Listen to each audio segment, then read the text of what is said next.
Oh, hello there. Welcome to another episode of I Love This, You Should Too, a podcast with him, Indy Randawa, and me, Samantha Randawa. How are you, Indy? Oh, I'm full of vengeance. Ooh. How about you? I'm not full of vengeance. Oh, then you are free. Yeah. Because vengeance is its own prison, after all. True. Very true. We did learn that this week. If you're new to the podcast, every other week we take turns picking a movie and then we talk about it the next week. And this week we are talking about the 2003 film Oldboy. And this was my pick, something that I had seen. I think I saw it in theaters in around 2003-04. Oh. It was playing at Metro here, probably, and I had heard about this movie. They're like, oh, you have to see it. It's wild. And I went and saw it, and it was pretty wild. It's pretty wild. And I think this is my first revisit since then. Oh. Because when I lived in Korea, I actually saw very few Korean movies because they're not subtitled there, and my Korean is not good enough to watch a whole movie without subtitles. They do talk, like it seems like they talk fast. But this was my pick, something that I said I loved, and I think I still do. Oh. Upon our rewatch, right at the beginning, I was like, oh, I don't know if this is good. And then we watched it and I thought about it, and we rewatched a little right now to prepare for the podcast. And looking back on it now, I'm like, oh yeah, it is very good. This is a very good movie. But the last time I picked a Park Chan-wook movie was I'm a Cyborg and That's Okay, but That's Okay. Either way. And That's Okay? One of those two. And it was one of your least favorite movies that I had picked for you. So now we're back. Yeah. And this has a lot of elements that I think you will dislike. But here we are. So, Samantha, Yes. upon a rewatch, I still love this movie. Do you? No. I didn't think you would. I liked it more than I'm a Cyborg. Mm-hmm. I think I'd give it like a 6.5 out of 10. Okay. I enjoyed parts of it. I Uh-huh. can like appreciate some of it as like a film that's trying something or doing something. I don't think I can love this movie though. Do you think you're able to pinpoint what things in this movie made you not love it? Was it some of the violence, some of the content? I think it was some of the violence. Uh-huh. It like took quite a bit for me to like understand the movie. Like it took me reading a synopsis after to really like kind of cement what I just watched. And I do think this movie is better upon rewatching. Yeah. Because I saw it for the first time so long ago, and then when we rewatched it just 2 days ago, it was better, but I had actually forgotten a lot of the reasoning behind it. I remembered the big twist, and in case you were wondering, this is going to be a spoiler-filled episode, and a movie like this you should see before it gets spoiled, because it's quite an ending. Yeah. But watching it now, having just rewatched it 2 days ago, it seemed much better. So I think it is something that gets better upon rewatches. But maybe let's start off with going over some of those things. Sure. Maybe if you have some questions about clarity, perhaps I'll be able to answer and clarify that. Then we can talk about some of the influences on this movie, because this was my response to your pick of John Wick. And we can talk about some of those similarities. Yeah. And then I want to talk about some of those big themes like alienation, like punishment and revenge, one's sense of self and all of that kind of stuff. Maybe we'll get into some of those visual motifs, because I think there were some cool ones like teeth and hammers and all of that kind of stuff. And the violence, we'll talk a bit about that, because this movie actually not that violent. It's I think very it's implied. the way it was done. Yes, and I think I am going to use the words visceral, raw, and brutal a lot in talking about this movie. And I think that might be what you didn't like about it. I think so. And then maybe we'll finish off about the ending. What's that all about? Yeah, I don't know.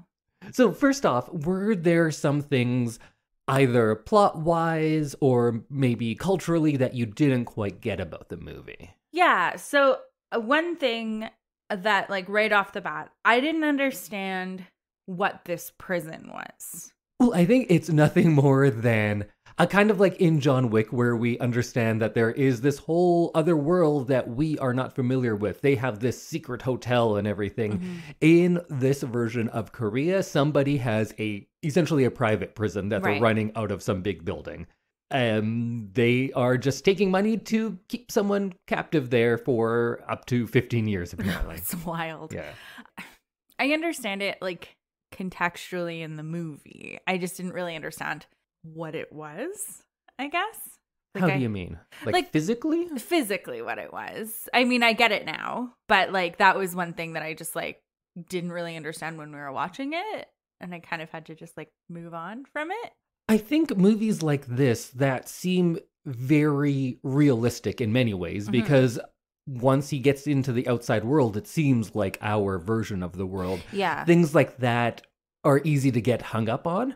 While if this was a more fantastic movie, you'd be like, oh yeah, there's a big prison in that. Yeah. And it's no big Which is kind of what I ended up having to do. Yeah. And then, like, kind of research it later. I was just like, okay, I just need to, like, let that portion go. And there's a lot of things in this movie that you have to do that with. You're like, oh, hypnosis works fine. Yeah. Okay, cool. Yeah. All right, there's gases that can do all of these things. All right, that's just how this world works. And you just move on. While I think because it is a realist movie in a lot of ways, it's harder to reconcile those things. While if it's Star Wars, you're like, oh, you can use magic to move things and there's a laser sword. Cool, no problem. But we don't just accept those as readily when there is such a true to life emotional core, maybe? Yeah. And I think that's something that I just kind of had to reconcile in my mind. Yeah. It's Just kind be of like, I just need to move on. That's how it is here. Okay. And enjoy, like, the rest of the movie, because, like with John Wick, there's that whole hotel that caters to hitmen. That doesn't make any sense, but that's their world, so cool. Yeah, exactly. So I just kind of had to do that and not, like, Dwell. Yeah, I just kind of had to move on as we moved away from the prison. The other thing I didn't really understand was that it was, like, hypnosis. Right. Like, I kind of thought it didn't click in my mind that it was hypnosis. Like, I know what hypnosis is, and I know that it's, like, a hotly contested subject of, like, whether or not it works, but it didn't click for me that it was hypnosis. I kind of just thought that they were just, like, feeding him information. I thought that as well, and I kind of forgotten about the whole hypnosis part. So when there's the reveal of that lady and towards the end of the movie where Lee is kind of explaining what he has done up to this point, you're just like, oh, he hypnotized them? Yeah. I don't know if I love that element, but I guess it's just a thing in this world, and it's convenient to kind of just like, okay, now let's move on. Yeah, it kind of seemed like something that didn't need to be there. Yeah, I think you could have done it without hypnosis. Yeah. And I think the American remake removes the hypnosis part. Oh, okay. And it is more just suggestion, but that's just a worse movie all around. Got it. I haven't seen it. I did read the synopsis for it just to kind of see what, like, if there were differences. And there were. One thing I didn't realize was that the chef in the sushi restaurant was Mido. Oh. And I think it's because she's, like, all made up. She's wearing a wig. And she's wearing a wig. She's, like, got makeup on and stuff, and she's wearing that outfit. And then we don't see her in that outfit again. But she goes to him when he passes out, and then he wakes up in Mido's apartment, and you thought this was just some random person's apartment? Yeah, for a little bit. Okay, that could be confusing. That was confusing to me because she looks totally different. Oh. And we don't ever see her again in that outfit. So I guess thought, I just recognized her face and was like, yeah, that's her. No. Because they had that kind of moment at the restaurant, so I assume there was something between them. Upon rewatching, knowing that it's the same person, it makes more sense. And you can see Lee in the background of that scene, too, if you look close enough. Yeah, so that was, like, something that kind of caught me off guard when I finally realized that it was, and that was, like, midway through the movie, that I was like, oh, they're the same person. Right. This isn't just, like, another person in the there's plot. kind of only 5 people in this movie. Which is why I thought it was odd that there was, like, 2 female characters that were different and that we never see one of them again. So it was all one person. But yeah, so that kind of caught me off guard. And then I also missed that Mido was his daughter. but I think that could have been like subtitles.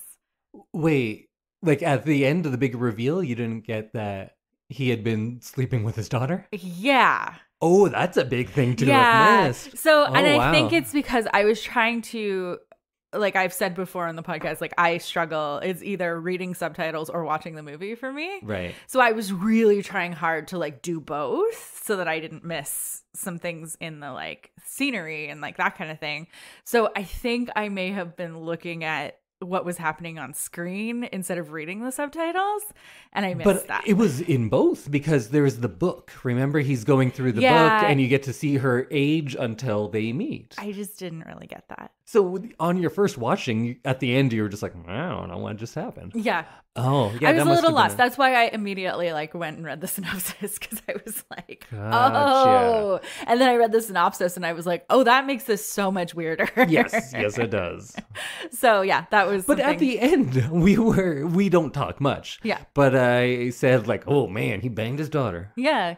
And you were just like, well, that's an odd thing for you to say indeed. I think I was starting to put it together at that point. Gotcha. Because we'd like seen the whole movie and I was like thinking about it. And yeah, it was like something I kind of missed. But I think it's kind of obvious when you go back and watch it again, which we always kind of do, watch some of it. But yeah, that was something that I was like kind of confused about at the end. Anything else? No, I just like appreciated some of the things that are kind of Korean, like the water inside. I think that's kind of neat. What do you mean? Oh, in Lee's in like the house. final scene. In the big penthouse, yeah. Like that's kind of cool. I don't know if that's a Korean thing. Well, I guess maybe none of my friends in Korea were rich enough to have that, but I think that's just a rich feels person like a rich thing. person thing. Yeah, and also that like sweet closet thing he had and his shower and everything. There was like some very cool things. That's just such a cool place like he had. Architecture. Yeah. And then the grass on the rooftops. Oh, yeah. Like when he's opened in that suitcase, when he breaks out of the suitcase, he's like on a rooftop that has grass. And I think that's so cool. And I like know there's at least one building in Edmonton that has grass on the rooftop. But I think that's just such a cool thing. You know what? I don't know if I've ever been on a building with grass on the rooftop when I lived in Korea. Oh. So maybe it's not very common there. I have in Norway, though. They love it over there. Yeah. Those sod roofs. I know like big metropolitan cities that don't have like parks and stuff in like downtown tend to have that kind of thing. But I think it's just such a neat idea. Yeah, we should have more of that. But yeah, that was kind of the things that I didn't understand or also thought were cool. So do you see why I would have picked this in response to John Wick? Yeah, I definitely see similarities. Like I said last episode, like the front of the DVD just like looks like John Wick. Yeah. So this, of course, came out 11 years earlier. And I guess there's the stylized violence, some of the choreography, and the overall tone I feel is pretty similar. And then just that idea of this relentless pursuit of revenge and revenge being all-encompassing and the idea of one's identity being tied up in this revenge. So that's what made me think of Oldboy after your pick of John Wick. And also there's this kind of underworld that is secret and kind of interesting too. But I think here everything seems much less polished, I guess. And when we first put it on, I was like, oh, this movie doesn't look as good as I remember. And I think that's because now we have so many movies that say like, oh yeah, this is the gritty underworld, but it's super sleek and shiny looking. Yeah, like John Wick, it's very shiny and tidy and like this is how things are. And this one is actually gritty. It's gritty. And also this has a much lower budget. This was a $3 million budget. Oh, wow. For movies that we talk about usually, that is very low. Maybe let's talk a little bit about some influences on Oldboy now that we've mentioned a movie that Oldboy has influenced. So first, Korean cinema of the time, there was kind of this movement from like the late 90s into the early 2000s that people often call the Korean New Wave. And there was a lot of exploration of social and psychological alienation Park Chan-wook specifically had done these 3 movies that he calls the Vengeance Trilogy, which is Sympathy for Mr. Vengeance, Oldboy, and Lady Vengeance. And they're not a trilogy in the strictest sense, just that they are all about the idea of They've got revenge. Like themes running through them. And there's a lot of film noir in this as well. We talked a lot about film noir when we did, what was our big film noir movie we did? Double Indemnity? Yeah. So you can go back and listen to that. But how it comes out in this one, it's thematically a lot with those ideas of vengeance again, but also that there are these morally ambiguous characters where you're not sure if Dae-su in this, is he a good guy? Is he a terrible guy? Yeah. I don't really know. And at the end, you're not really sure either. And then those stylized aesthetics, everything is kind of dark and shadowy. The use of narration as well. I like the narration in this a lot. Sometimes it can be too much and it's just explaining away the plot. Yeah. But this one, it just kind of gave you insight into this guy who is still kind of like an unreliable narrator because you're not sure. First, you're not even sure if he's still sane at this point. Right? Yeah.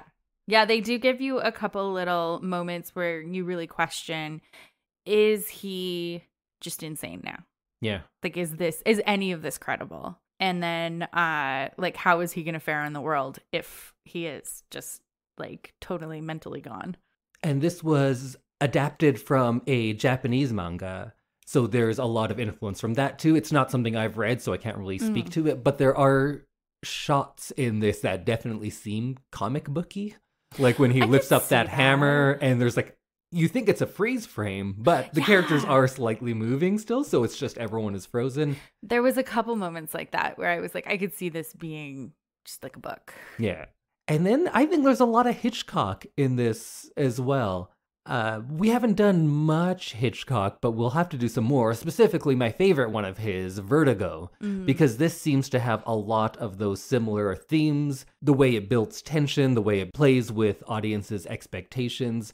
But while in Vertigo, it is all about the psyche of one character, here it has extended into the physical and all of these kind of primal and brutal elements that this movie brings in. But I think maybe the biggest is it's Greek tragedy. This is a like epic Greek tragedy at its heart, it seems like. It seems most like Oedipus, and Oedipus and Oh Dae-su, they even look the same a little bit, the names. Yeah. And if you're not familiar, spoiler alert for Oedipus, I guess. Can for we Oedipus spoil Rex. a Greek tragedy? Yeah, we're going to. So in this, of course, Dae-su seeks out the truth despite the advice from his girlfriend, who he discovers is his daughter. In Oedipus, he seeks out the truth despite the advice from his wife, who he discovers is his mother.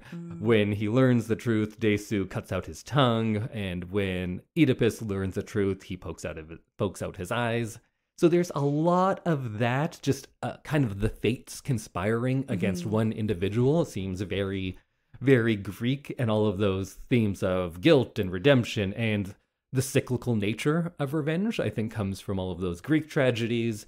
And there's a lot of Shakespeare. Like this, there's a lot of Titus Andronicus in this. Have you ever read or seen a version of that? No, I haven't. That's one I'm not familiar with. It's one of his earlier plays, and it is the most brutal and violent, and people are being made into pies and fed to their mothers. And oh, see, I feel like I know some of the little like tidbits from that, but I've never like hands and tongues are cut out in that one as well. So there's a lot of Titus Andronicus. And I think everything kind of gets described as Kafka-esque as soon as something gets confusing. But I think this definitely fits with things like the trial, somebody being lost in this world and having no answers, and the frustration and the isolation that brings. But rather than getting more intellectual or pretentious in this movie, it just goes for the raw and the visceral. And there is a lot of that. Let's talk about that, because you said the violence was one of the harder parts for you. Which ones? Or how in general? I think having just watched John Wick, like that is a very violent movie. But I think But it's a clean violence. Yeah, right? I was gonna It's just say like pop, one it's shot. quick. They don't really linger or like build tension in it. It's just like he's going around, he's doing his job, and he's so efficient that there almost isn't any emotion to it from the viewer. Whereas in this movie, like you said, that it looks kind of comic booky when he's like raising the hammer, and he really like they take their time with all of these like violent moments. And I think that was really hard to kind of sit through because you're almost feeling it like viscerally, because you're seeing these moments and you're really seeing the pain on people's faces, and it's more torture, like that people die and people get really hurt, but it's more of the torture side of like violence. And I think that is very intentional, and I think it is distinct from movies like I know I'm dating myself, but ones like the later Saw movies and your Hostels and things like that, which were often called torture porn. Yeah. Because this, if you actually look at freeze frames from the movie, there is very little, not very little, for a movie that seems so violent. There is very little actual violence being shown a lot of the time. Yeah. Like the tooth one, he puts the hammer up, and that effect actually was very good. And I noticed as soon as I mentioned that, you were touching your teeth because it has that visceral effect on you, right? I had to look away. Like, I don't actually know what they showed because I looked away. So they put the hammer up to his tooth, and I don't know how they do this effect, but there's like a little drop of blood that seems to come from his gum line. And it's wonderfully done. And then the next shot is teeth falling. Right. You don't get to see anything get pulled out. And when they're doing the same thing to Dae-su the first time, it's a fake out, right? Because he says like the anticipation is worse. Yeah. Which is are exactly saying, what they're doing in the movie. Which they're doing to us. Yeah, that's a nice little commentary on that. But they don't actually do it. Of course, there is violence in this movie, but you reacting viscerally to it, I think, is exactly what they're going for, because this movie is all about how you get lost in those ideas of revenge, and it takes over who you are, and you feel it, and it's all you feel. And that's happening to us as viewers. Right. And I think movies like this can even get like pigeonholed into the category of like ultra violence, and they're exploitative almost in that they're just showing you all of this violence, and oftentimes that masks bad storytelling. It's a spectacle or something like that. I don't think that's what they're doing here. First, because they rarely show things, but it feels like the violence in this movie is relevant. It feels like every violent moment here is saying something that is a part of the story as well. Like, I love that the big fight scene that this movie is known for, that kind of side-scrolling scene where he has the hammer. And here, it's very different from John Wick because it's not efficient in any sort of way. Right. It's very different from the fighting in a Marvel movie because it's not spectacular in any way. And it's different from like a Bruce Lee movie because there's no beauty in this violence. No, it's just very raw. That's the exact word I have written down. Oh my goodness. It's raw, it's violent, it's clumsy at times. He gets tired during it. He has a rest during this fight scene. And the people that he's fighting, I love how they react, because in big fight scenes, you're like, why does every bad guy approach one at a time? It doesn't make any sense. But here, it seems like that's kind of addressed, because first, they're in a narrow hallway. Yeah, you and can't second, all go at once. they all start going all at once, but after seeing their friends get smashed with a hammer, everyone is very tentative. And there's those parts where they are staying far away and just kind of throwing their sticks, kind of like, hey, get out of here, but not really going for it because they're scared of getting smashed in the face with a hammer, which is a legitimate fear. And he just has this kind of a dogged determination. It's not that he is the best fighter, although I guess he is the best fighter as well. Yeah. But that doesn't seem to be his superpower. His superpower is that he is fueled with vengeance and to seek out the truth, that he's willing to do anything. It's the determination rather than his fighting ability. And dogged, I think, is a good term for it because he's animalistic, and that kind of comes through the movie a lot too. That the comparison of him to a beast, to an animal. As violent as it was, did you find anything in this movie funny? I don't know. I'm trying to like think back. Yeah, I don't know that I can like pinpoint anything that I found funny. But would you say the tone of this movie is lighter at times than something should be with this amount of violence and with this content? Yeah, I'd say there are some like lighter moments for sure. Like the suppositories. Oh, right, yeah. It's like a funny joke in the middle of like a really serious movie.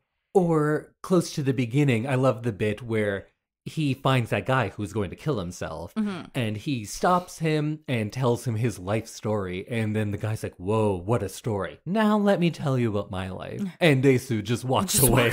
Yeah. And then we see him downstairs, and he's presumably stolen those sunglasses from that lady in the elevator, I guess. Yeah. So he's wearing these ridiculous sunglasses. Like women's sunglasses. And we see that man fall and land on a car. Yeah. And you're like, that's a man killing himself because he couldn't find any connection to a human. And it's played for laughs. Yeah. And that's like a tricky thing. And that is a tone that is very hard to achieve. But I think this movie does, where there's those little bits of levity. And then if you do laugh, you question like, oh, should I be laughing at that? There's also a moment in the prison where the music starts and the gas starts to come out, and he's like in a funny pose. Oh, I don't recall that. But like right at the beginning when he's kind of describing to the viewer that the gas comes out when the music plays, he's like in a funny pose, and that's like, and then he falls over and is on the ground. And I thought that was kind of a funny thing to like include, but it was like kind of enjoyable to watch because it kind of brought the levity up again during a scene where you're like, oh my god, this man is being drugged and imprisoned. And that stuff in his kind of hotel prison there, it's all very interesting as well, because it's where we start that idea of isolation and alienation that is central to the rest of the movie. I think we'll go on to talk about how his isolation remains after he leaves, because we talk about how he's in a bigger prison now. But as it is seen through this part, he has those ideas of the ants crawling out of him, right? So there, that can just be like he's going crazy. Yeah. Because he has been isolated and hasn't seen a person for so long. And when he gets out, he's like, I'm a human, and he's smelling that man. Or when he's in the elevator with that woman and he's just kind of latching onto the walls because he has gone mad from lack of contact. Right. And I think ant is a fun insect to use because ants are known as like social. They live in colonies. They're always a group. They're not individual animals. And that's kind of like his aspiration to be part of a community again. Yeah. And then when he talks to Mido, she also dreams about ants. And her dream is about a man-sized ant on the subway that is sitting by itself and is isolated. So for her dream ant has nobody, and she has nobody, and Dae-su has nobody. So they're kind of linked in their isolation. At this point, we just think they are linked because they are both lonely people. Him because he's been imprisoned, and her for reasons we have yet to discover. But then we learn that it's been carefully orchestrated that they're both so lonely. And of course, we get that phrase that comes up a lot of times. There's a bunch of phrases that reappear a lot, but one of laugh and the whole world laughs with you, cry and you weep alone. And I think that'll come up again when we talk about the ending. I guess we just had to talk about revenge. Yeah. Right?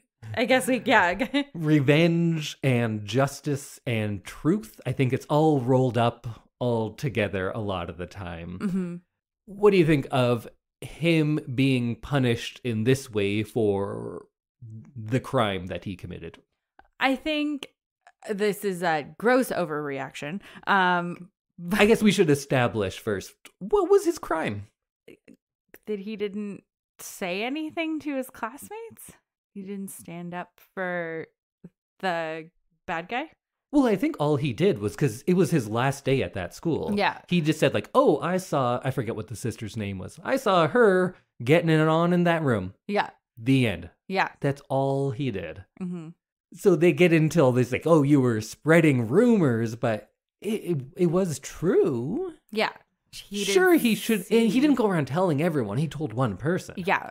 So you could argue that his friend who has the internet cafe has done more damage because he's the one that spread it around. And he was the one that like, oh, she's a slut. But Dae-su didn't even say that. No. He just said like, oh, I saw her. And he didn't know that the boy was her brother. Right. He didn't even mention that. No. But I guess it affected her so much that perhaps she had a hysterical pregnancy? Yeah, that's what I got from it. I'm not sure if that part was real or not, or just in Lee's storytelling, because who knows? He's clearly pretty crazy himself, so we don't really know what's true with him. But that seems to be the case, and that she killed herself because she believed she was pregnant with her brother's child. Right. That's what I got to. But all Dae-su did was, before he left to his new school, he told his friend that he saw her with someone. Yeah. And for that, he was imprisoned for 15 years and tricked into sleeping with his daughter. Yeah. A little bit of an overreaction. A little bit. So then I guess that goes into his prison, Lee's prison. He's been a prisoner to this vengeance just as much as Dae-su has been. Yeah. His entire life has been about getting what he thinks is revenge for this. Yeah. But revenge, not justice. Yeah. Because is there justice?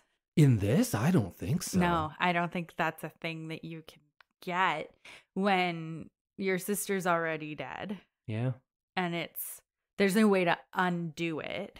No, really, the only justice would be Dae-su apologizing. Saying, oh, I'm very sorry.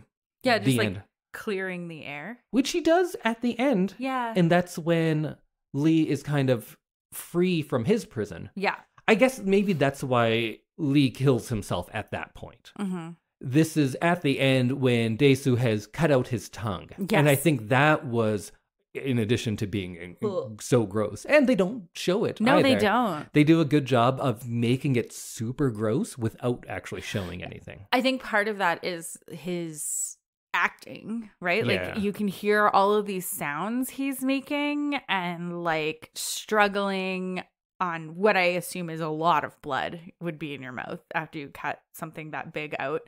And then also just him like trying to breathe as well. Yeah. And like your tongue is a huge part of how your head works.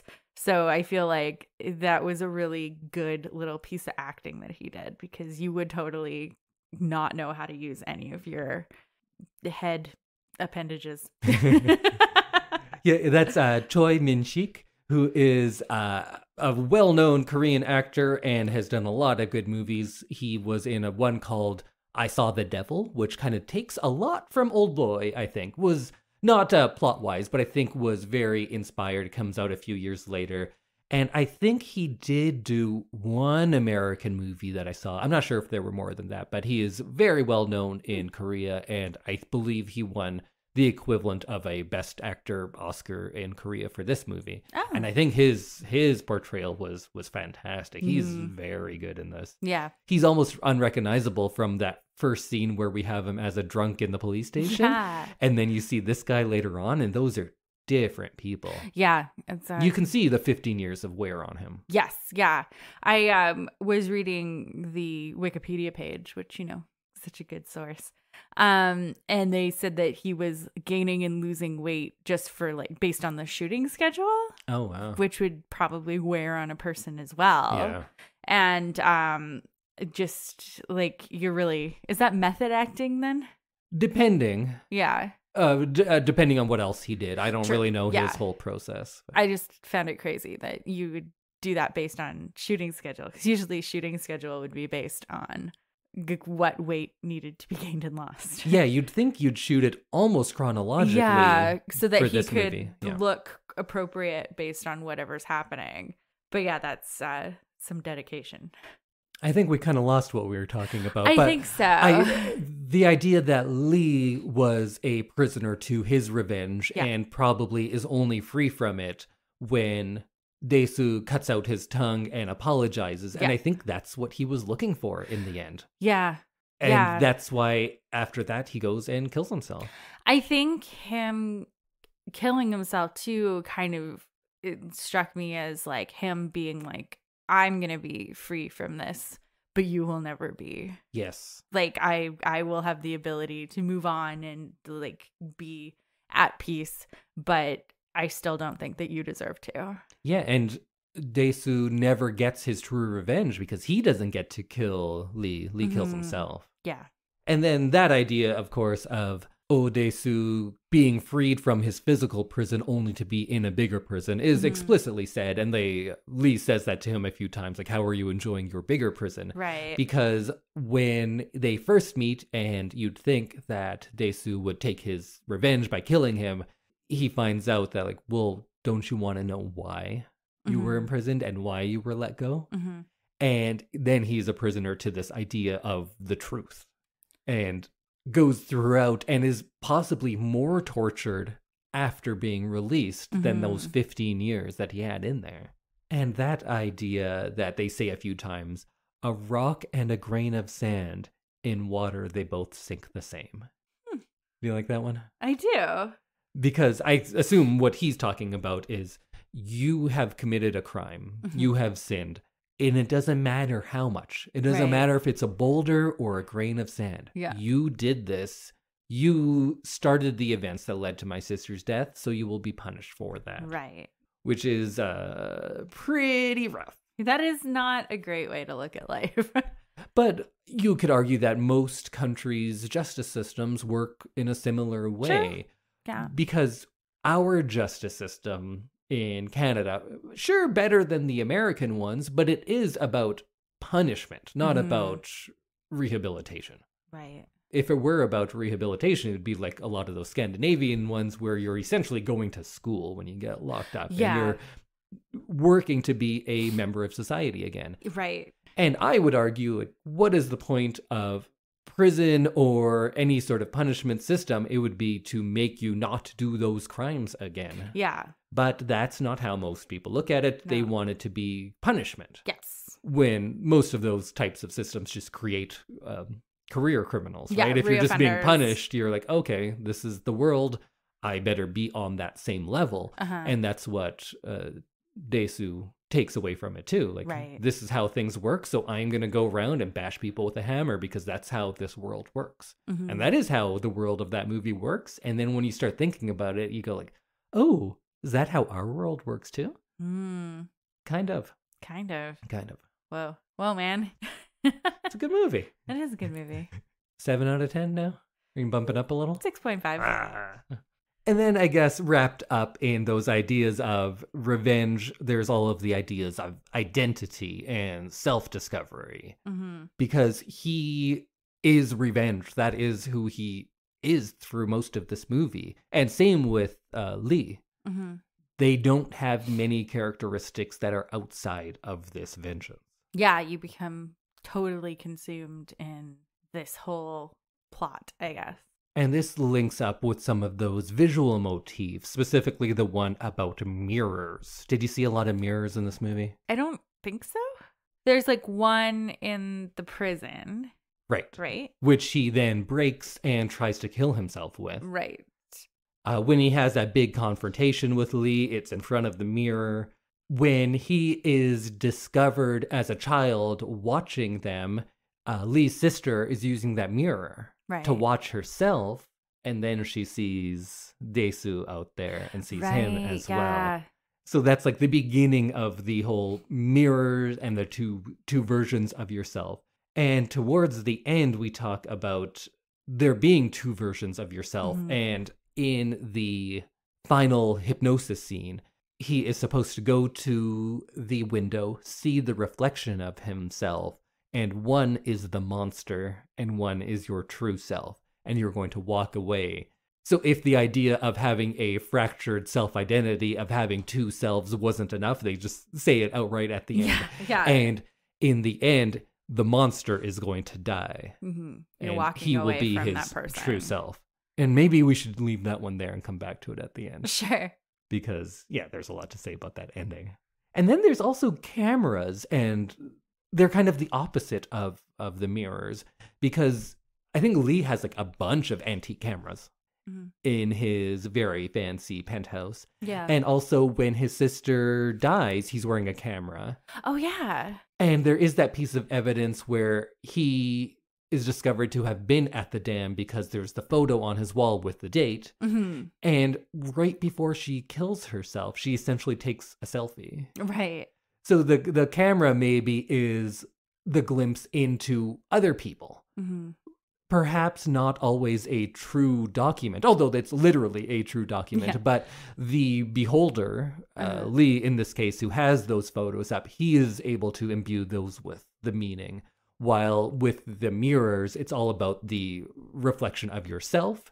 Cameras and then maybe even the audio recordings are about what we see in other people, because it is not their true self, but it is some sort of representation that the beholder can then look at and make an opinion of.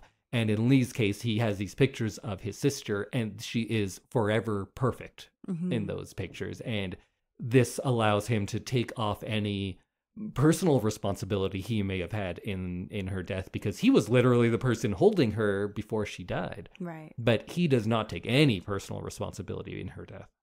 Yeah, that was one thing that I found interesting, was during that scene of how he's like pulling her back from the edge and she takes the picture.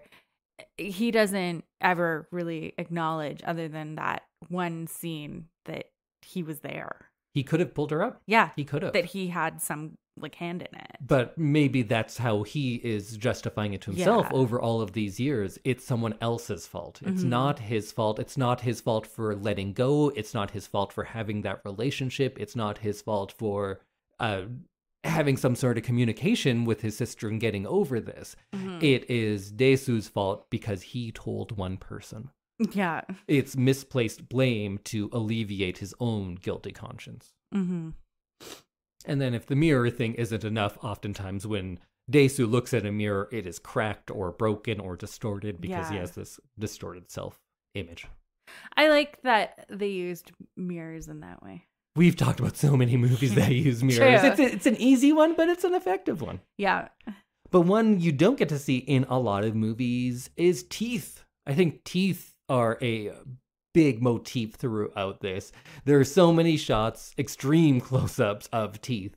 First of all, when Dae-su is doing that kind of grotesque smile when he's by himself, and he has that picture, which I'm not sure if he has drawn or someone has put there, of like a face that has a gross smile as well. And that's the one that says, laugh and the whole world laughs with you, cry and you weep alone. So there's the teeth there. And then, of course, we start seeing them when they're getting pulled out of people. And there's just a bunch of times of weird smiles. So I guess this can come into being a metaphor for the violence or predatory nature of a lot of these characters. And the characters are made to be animalistic. And teeth, perhaps, are our most animalistic feature, right? If you're showing eyes, eyes are the window to the soul. But teeth are there to eat. And when he gets out, he says, I want to eat something alive. He wants to feel alive because he has been dead for so long. Oh, and I guess that's one of the other big famous scenes from this movie. What'd you think of the big octopus scene? That was another scene where I kind of had to turn away. I think they're kind of gross just to begin with. And I don't like my food to look like the animal that it was. That's true. And like even just eating calamari at a restaurant, I can only eat the round ones. Yeah. I can't eat the little squid ones. And the tentacles? The little tentacle guys. But yeah, I did not enjoy that scene at all. And I think it was kind of unnecessary. But did it give you a animalistic revulsion? Yes. Then I think it was necessary. Because I think that's what they're going for. Okay. Did you know that I've eaten that? You've eaten a live octopus? Yeah. Ew. There's video of it. Oh. You know what? I'll put a link. I'll put a link in the show notes. Sannakji, it's called. And when the first year I lived in Korea, I was leaving the city I was living in, and I was thinking like, oh, well, I had to try like all of the Korean things that I haven't tried. Right. I wasn't going to go to one of the dog restaurants, but I was like, you know what? I should try the live octopus. I would not eat it the way he did, the full octopus. But when she said like, oh, I'll cut it for you fresh. That is not an atypical thing to eat. That's not a rare thing. Oh, okay. It's called sannakji, and it's not bad. They slice off the tentacles. My friend I was with, she said like, oh, I like the head. And I was like, ooh, the head is all yours. So she had the head and I had some of the legs. But they are still moving. Yeah. And you put a little sesame oil and a little salt on there and you just eat them.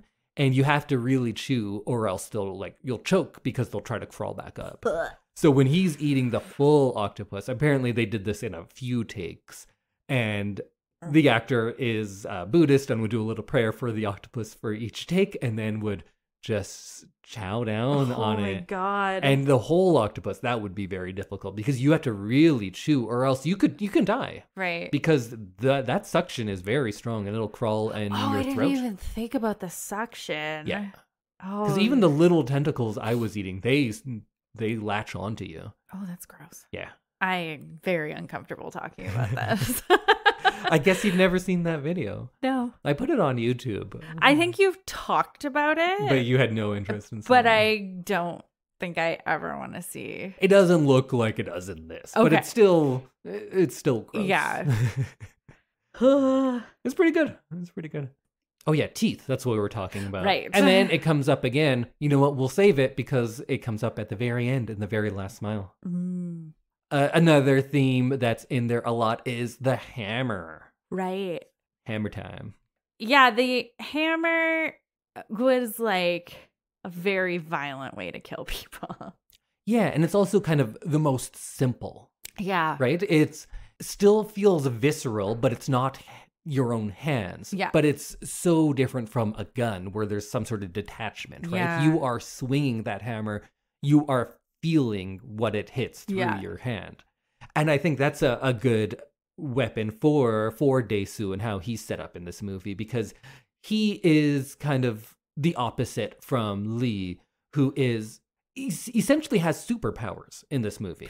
Lee can do anything, but his superpower is just wealth. Right. He's so rich that he can have people locked up magically. He can have ideas put in their head. He has all of the traits that we often see in a supervillain in like a Marvel type movie. Right. He can do everything, but the only way he does this is just that he's rich. Yeah, he can just pay people to do what he wants. Which again, I think comes into very intentional commentary in this movie because I think this movie isn't just look at these people and how vengeance changes their lives. Yeah. This is a reflection of us, of our society. Of course, it is a different version of it, but I think everything that Park is putting into this movie, the director, Park Chan-wook, everything that he is putting into this movie, he's trying, or at least putting it in our minds to link back to our world, like the justice system in this. How different is it from ours? And Korea itself is a very capitalist society, like much of the world is right now. And here you have the guy who is a supervillain only because he has the money to be so. And this working class guy who is, I guess, the hero of the movie, if you want to put a hero into a movie like this. He is a literal working class hero, and his weapon is the weapon of the proletariat, right? The hammer. He doesn't have a sickle with him, but No. I think it is intentional, not just in that this is a visceral and brutal weapon, but that it is a symbol of the working class. And this is his instrument of retribution and perhaps the instrument of the working class rising against the bourgeoisie. I didn't think about that, but you're right. Like, who doesn't own a hammer? Yeah. Even if you're like so poor, probably have some sort of hammer implement around. It's like one of the simplest tools. Yeah, and probably one of the original tools. Yeah. Yeah. Huh. You're very smart. Am I? Yeah. Every time you have like all your insights about movies and stuff, it makes me realize just how like one-dimensional my movie watching tends to be. Well, I don't know if that is the case, that it's one-dimensional. I think it is different from mine, but you know how I see working class symbolism in too many things, right? Because that's where my mind goes. You're still having all of those visceral reactions that this movie wants you to have, but it's just through conversation like this that they come out. Right. Right? Movies don't want you to see all of the working pieces. They want you to feel them and not know that you have seen those things. Okay. You're getting it at the end. Yeah. You're experiencing, I think, what the director wants at the end. Of course, that's debatable what a director wants, right? Right. But I think you are going through those motions. It's just that when we do the podcast, then we go about the process of how did we get there? Right. And I think I'm more experienced perhaps in talking about how we got there. The analysis. Yeah. Yeah. I should start a podcast about that. Oh, weird. I bet it would be a hit. No, I think just a couple people a week would want to listen to it. Tell your friends, everyone. Nobody listens to our podcast. Yeah. Tell a friend to listen to their favorite movie. Yeah, watch one guy overanalyze it and the other person just enjoy. I just sit back and relax and learn. And enjoy the movies. Yeah. That's why we work well. Exactly. What about labyrinths and mazes? Yeah. Did you see any visual representations of maze-like things in this movie? Well, I think the prison at the beginning, for sure. Like, I think that was maze and kind of like labyrinthish in that his prison cell was literally surrounded by empty rooms. And Or were they empty? Well, I guess what I'm saying is, like, when he breaks through the wall, he realizes that it's not actually outdoors. Oh, I thought it is outdoors. He reaches and gets the rain. No, because he has to go through like a second wall. Oh, yeah. So there's like a false ending to that little journey, in that he realizes that there's just another wall beyond it and that it's a trick. And so many, there's a lot of wallpaper in this movie. Yeah. And the wallpaper always has like a labyrinthian kind of pattern, or it looks like something that is broken. And sometimes the patterns on people's clothing as well. It seems way more pattern than you would expect in the real world. Yeah. So there's, I think, these images of mazes and shattered whole things throughout. And I guess the maze is pretty clear that he has to go through this maze to figure out why he was imprisoned in the first place, what his wrongdoing was. And then those shattered elements are maybe back to that whole shattered mirror and the shattered image of oneself because he has been lost in this maze. Huh. Yeah. You could probably make an argument that the octopus is important because an octopus is like the tentacles and he's wrapped up in the tentacles of this other world, but I think that might be too much of a stretch. I also thought that the final scene in Lee's apartment is like very maze-like because there's like places you literally cannot walk because of the water. Parts are moving as well. Yeah. Right? So I think that kind of also seemed a little bit maze-like because there is like a forced path, and then he kind of gets thrown off the path and is forced to figure it out himself. Was Oh Dae-su a good guy? I don't know.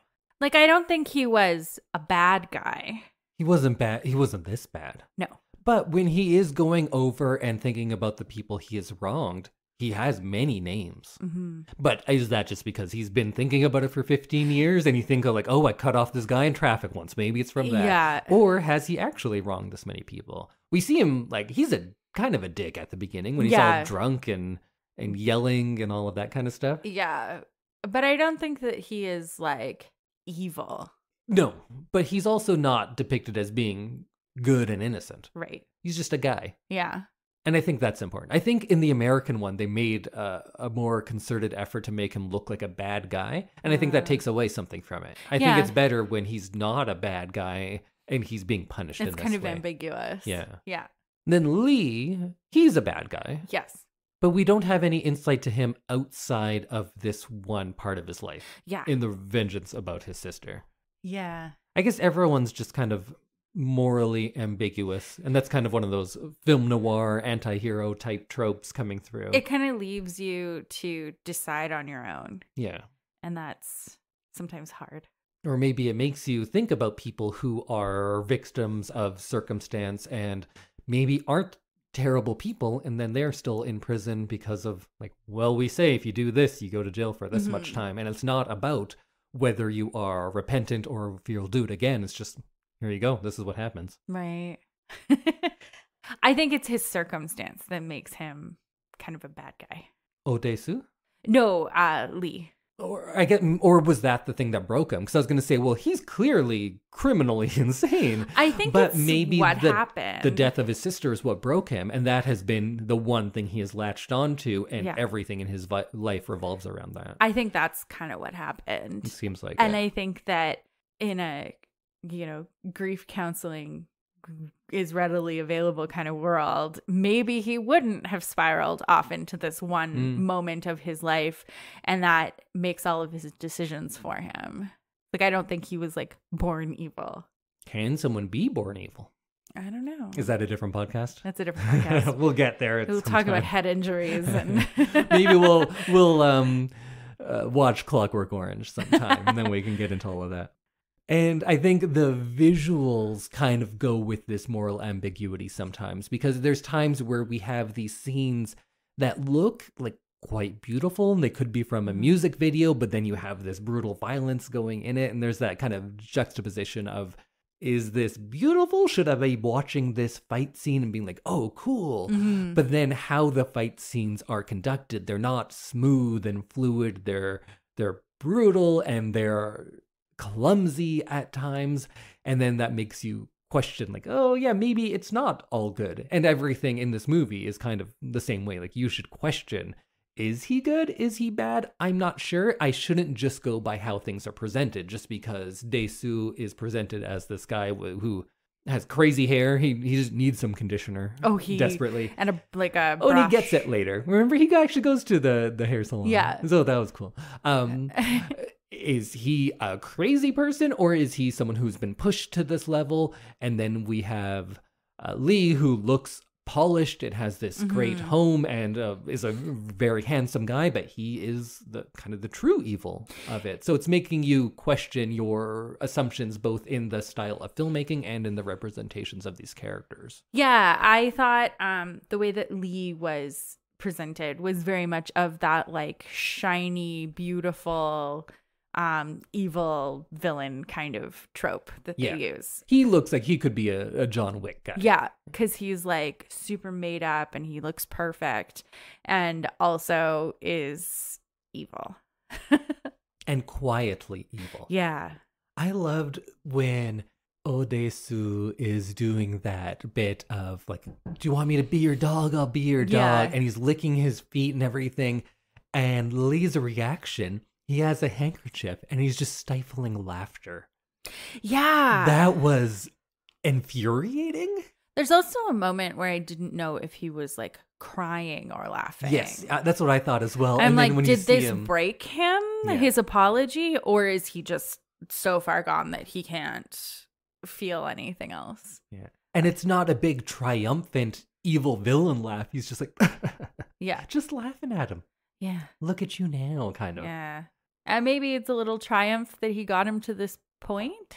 Because I think this is what he wanted. Yeah, he wanted him to be so far gone. He wanted him to realize, in Lee's mind, realize the crime that he had done and the effect it had had, and feel the same thing. Right. He didn't just want him to be sorry for it. He wanted him to truly understand how Lee felt. And he somehow, through this crazy web, orchestrates that. So now Dae-su fully understands what Lee feels in his own mind. Of course, it's his mind is kind of crazy, right? But in Lee's mind, this is the perfect punishment, because he fully understands and is completely apologetic for it. Yeah. Did you think that he killed himself so that he could be with his sister? Oh, I never really thought about it that I feel way. like he accomplished his goal. Yeah. And was like, I can now be at rest with her. I think so. I think it is First, that he is a prisoner of his vengeance. I guess that's the theme throughout, is prisons and vengeance and truth. And you can be a prisoner to your revenge and to what you consider the truth and finding out that truth.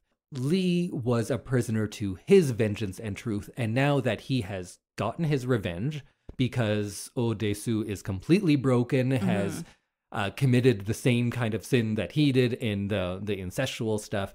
And also, he has gotten Dae-su so warped from those 15 years through this whole journey to find what Lee's version of the truth is. He now has Dae-su agreeing to his version of the truth, in that you said this one thing and that killed my sister. Right. Dae-su is now agreeing to that, which is a crazy way, but through all of this manipulation, he's gotten him there. So now I think Lee's truth is the truth. Right. In that room, at least, between all the people there, because that other guy's dead. Yes. So his truth has won. Now he is no longer a prisoner to that truth, and he has nothing more to live for, because that was his prison, and now he is free from it. That's kind of what I thought. Yeah, that makes sense. Well, anything else that you liked or wanted to talk about before we get into the very ending? I think that might be it for me. I feel like we've touched on a lot of things that I kind of thought about. And you've also brought some other things that I did not think about. I was worried about this podcast because usually I take a few days to think about the movie and we just watched it. But as we talk about it, I feel like it's all getting put together. Yeah. And I think, that I was a little worried about this one too, because right after watching it, I felt like I didn't really know what I just watched. Kind of like when you watch Cyborg. Yeah. You were like, what was that? This one was a little bit easier to kind of figure out, especially just the reading a little bit more about it. It kind of made more sense to me. Right.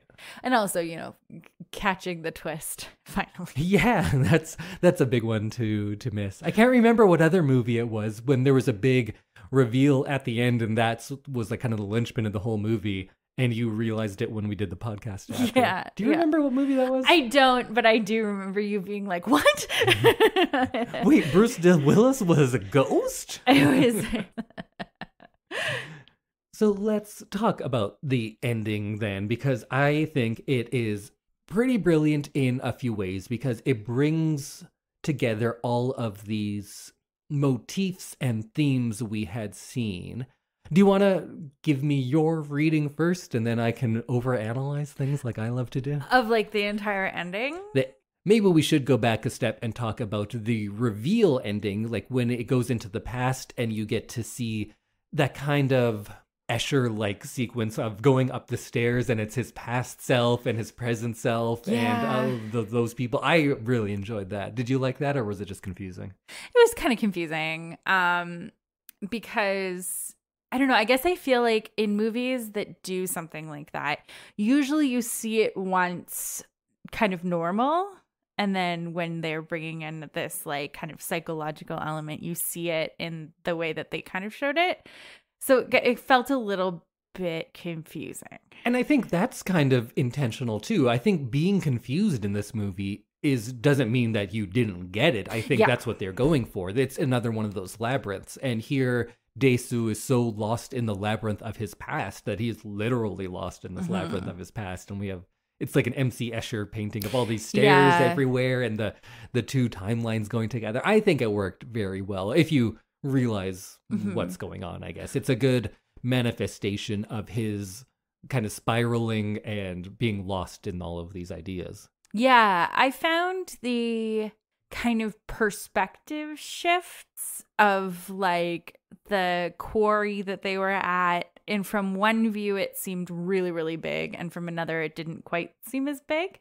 I found that was kind of a good way to show that, I don't know, how when you're a child everything seems bigger. It's the subjectivity of the memory. Yeah. So it felt like a little bit of reality as well as that childlike view of how your school seemed huge, and then you go back and you see it and it's just kind of small.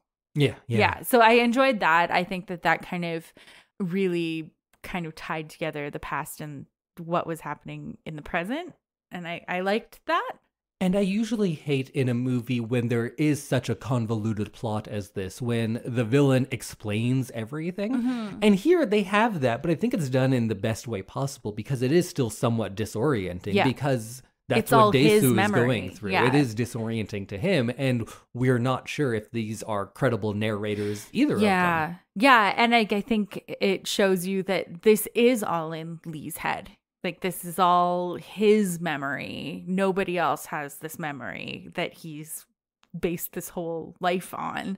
But I think in having those pictures from it is the director showing you this did happen in the real world. Of course, he has taken it to mean all of these other things, but these events still happen. So it still gives you some sort of objectivity with that. Yeah. And I think that's a clever thing to do. Yeah, I like that. So the very ending, I guess. Very, very ending, yes. Is when they're in the mountains and there's the hypnotist and everything. Yeah, I think we said earlier, I think I could have done without the hypnosis. And I thought it was really interesting that he was being hypnotized to forget that she's his daughter.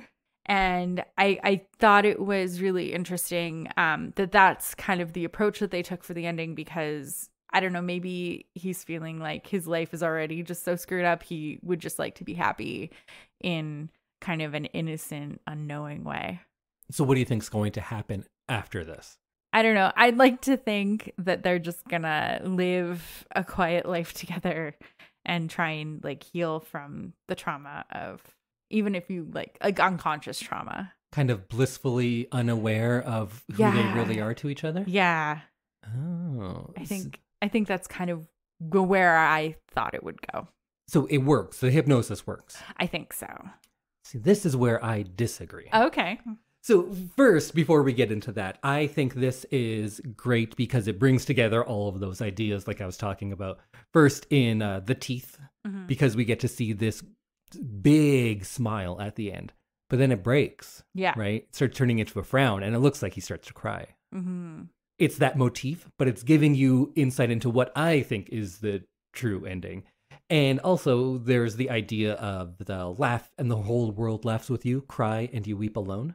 I think this is what he's doing at the end. He's laughing, he's smiling because he's with Mido. But he then starts weeping because it didn't work. That hypnosis did not work. Oh. And his weeping will be alone. Because he's not going to tell her the truth.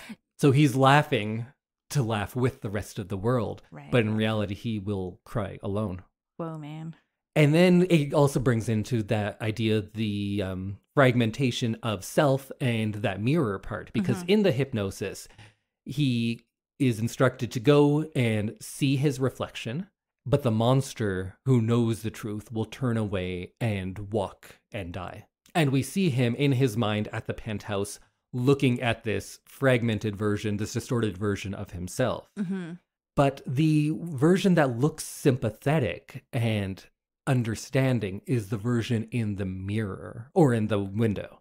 Oh. And she says the monster will walk away.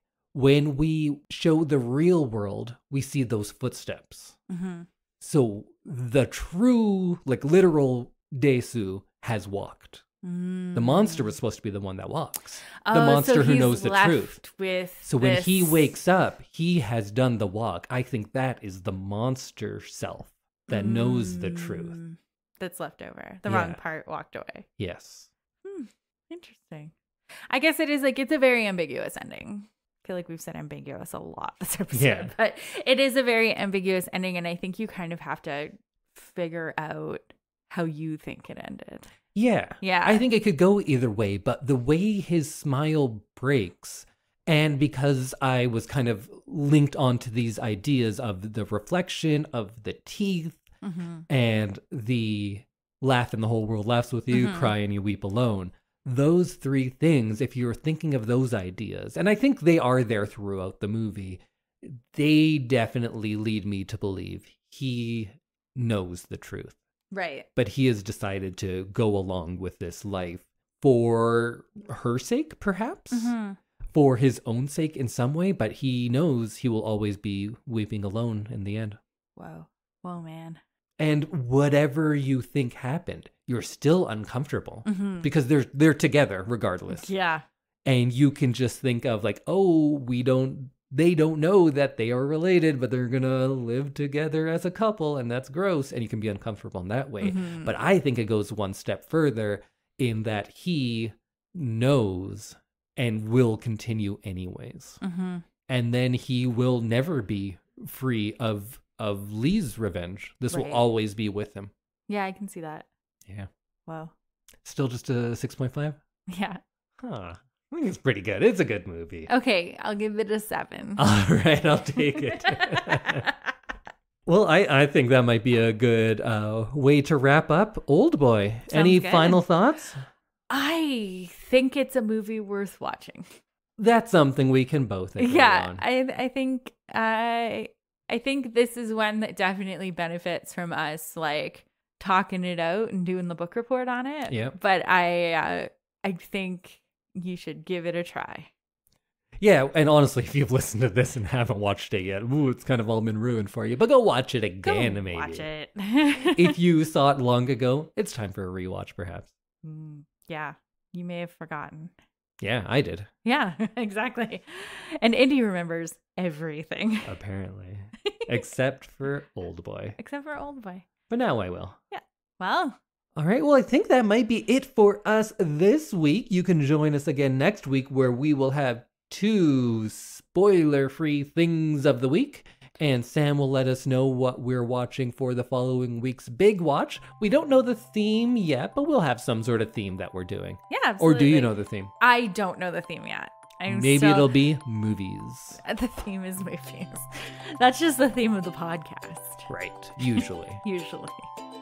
Okay, we'll see you next week, everyone. Bye. Goodbye.